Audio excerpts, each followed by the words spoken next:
Hey guys, welcome to I'm Tired and Dead Inside. Today we're learning about the Cuban Missile Crisis. Yay. The Russians have decided to place missiles in Cuba because, America has missiles in Turkey, and that's kind of a dick move.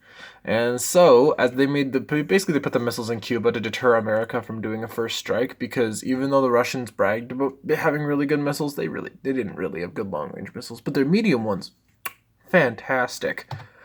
When and where did this event occur? This is one of my favorite events in the Cold War because it happened over the course of roughly 2 weeks. And in 2 weeks, everybody flipped their shit and was like, what the fuck, we're all gonna die. Anyway, it happened within Russia and the United States and Cuba and maybe a little in Turkey and then some of the waters around them with, stuff going on.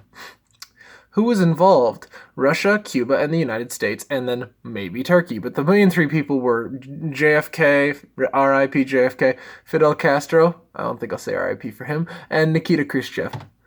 Timeline. Before the events happen, Fidel Castro basically goes and he's like, well, I want missiles in Cuba. I want some missiles in Cuba. They'd be nice. So he ships a bunch of missiles to Cuba after talking to Castro, and he's like, here's some missiles, buddy. No one will invade Cuba now. But on the 16th, the U.S. is like, what the fuck? Why are there missiles in Cuba? And thus it all begins. Kennedy is shown basically just they got medium range missiles. The warheads aren't there yet, but his shit might go down. This is bad. We gotta do something about it, fellas. On the 16th, later that day, XCOM meets, which XCOM is basically just like the group they assemble when they have to figure out like massive international problems and things that are like big threats to public safety. They meet in the Oval Office and are like, what do we do? Maybe let's send like an airstrike. Yeah, but if someone dies, it'll start the war. America started wars for much less. On the 20th, 8 missiles are now operational, and on the 22nd at 7 p.m., Kennedy announced his plans of a quarantine and tells the American people about the missiles. And then at 1 a.m., ships with warheads did manage to arrive because Americans took time to set up the quarantine. By the way, it's a blockade. It's a blockade. Let's just stop calling it a quarantine because it's like they called it a quarantine because it would start a war if they called it a blockade. Nobody wants war, but everybody seems to not try to avoid it. Khrushchev turns the ships with the missiles around because once the blockade's set up, because, doesn't want the missiles being found. However, sends the other ones with the food and the fuel and, people on them keep going. However, there's an earlier sent freighter go on ahead because it'll make before the blockade. That's the one that was going earlier. Kennedy doesn't really want to start an incident, so he's trying to get the approval of the UN. Honestly, I think the UN's kind of a joke now, but anyway, that's a topic for another day. Let me make sure my fingers are on the camera. There we go. On the 23rd, the USA sends recon flights over Cuba to do reconnaissance. This passes for now, but it's starting to unnerve Cuban anti-air squads. Cough, cough, foreshadowing. Later that day, quarantine's up and running. Now there are no more missiles entering Cuba, and as you can see, it is stupid because they're both like, I don't like your missiles. Well. On the 24th, later that morning, XCOM learns that the freighters have turned around. They're like, yeah, but in reality, they turned around like way earlier. They just wanted to be sure. The U.S. ambassador accuses Russia of stationing missiles in Cuba. Russian ambassador's like, no, we didn't. But then, the ambassador's like, we have photo proof. Your turn, bitch. And then on the 26th, the sabotage alarm. This is a more smaller event, but basically a bear climbed a fence and they thought like the Russians were doing a raid and they're like, yeah, get on the planes. And it was like, oh, it's a bear. Don't worry, the bear's all right. Oh, that doesn't matter. The U.S. boards and checks a ship. They board a ship that has not even almost, a 0% chance of having any weapons or missiles on it. They boarded it, though, to make the point that ships will be searched. Nothing's exempt of it. And then on the 26th, the U.S. discovered cruise missiles in Guantanamo Bay and realized an invasion is not plausible because, cruise missiles would just take out their army.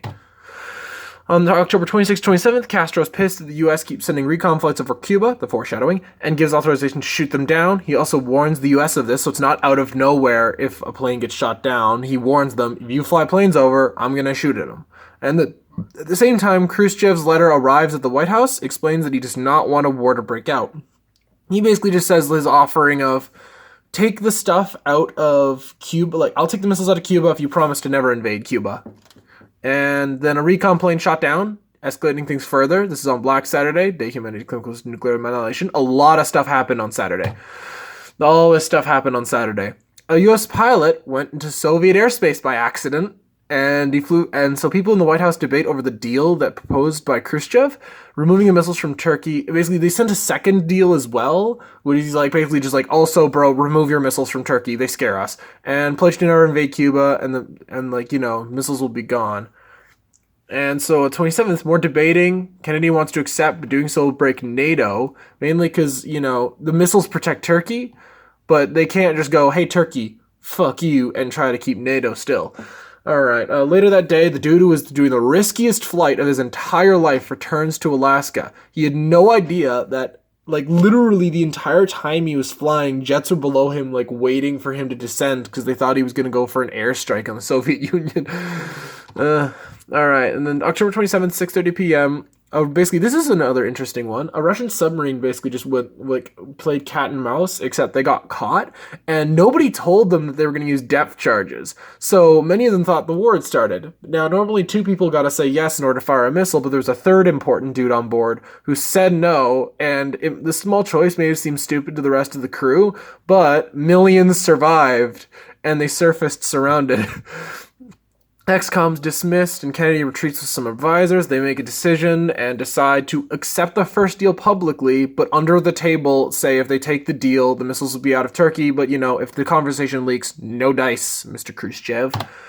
And then on the 27th, every chain of transportation moves as fast as possible to get the deal to Khrushchev. He accepts, and the Cuban Missile Crisis has finally come to an end, and people can stop thinking, oh my god, I'm gonna die. All right, analysis. How the themes of the Cuban Missile Crisis apply to the Cold War. Paranoia is a big factor in this because both of them are scared that the other side is doing something that they don't know about. Most of the time, it's like they're trying to oh man, I'm going to defeat them. But in reality, they're both just flipping a coin on nuclear annihilation, which is not a good idea. And it just escalates things further. Deterrence also influenced this because the reason the missiles were put in Cuba is they wanted to be on equal ground. They have missiles in Turkey. Well, we should have missiles in Cuba. That's about the same thing. It's fair. They wanted to deter the U.S. from a first strike because the U.S. was in a better spot than the Soviet Union. And brinksmanship was when they not only wanted deterrence, but they both wanted more, and they both realized almost too late that trying to get more could possibly lead to nuclear annihilation, and that's a no-no. And then finally, the ideological conflict. It's hard to really have a conflict because there are the two sides of the Cold War with the communist ideals of collectivism and unity, and Fidel Castro holding his anti-American views, and then Americans holding individualism and democracy. But during this crisis, it was more, let's try to not kill each other. That's a bad thing. And this is me hating myself. Thank God this is done. Have a nice day.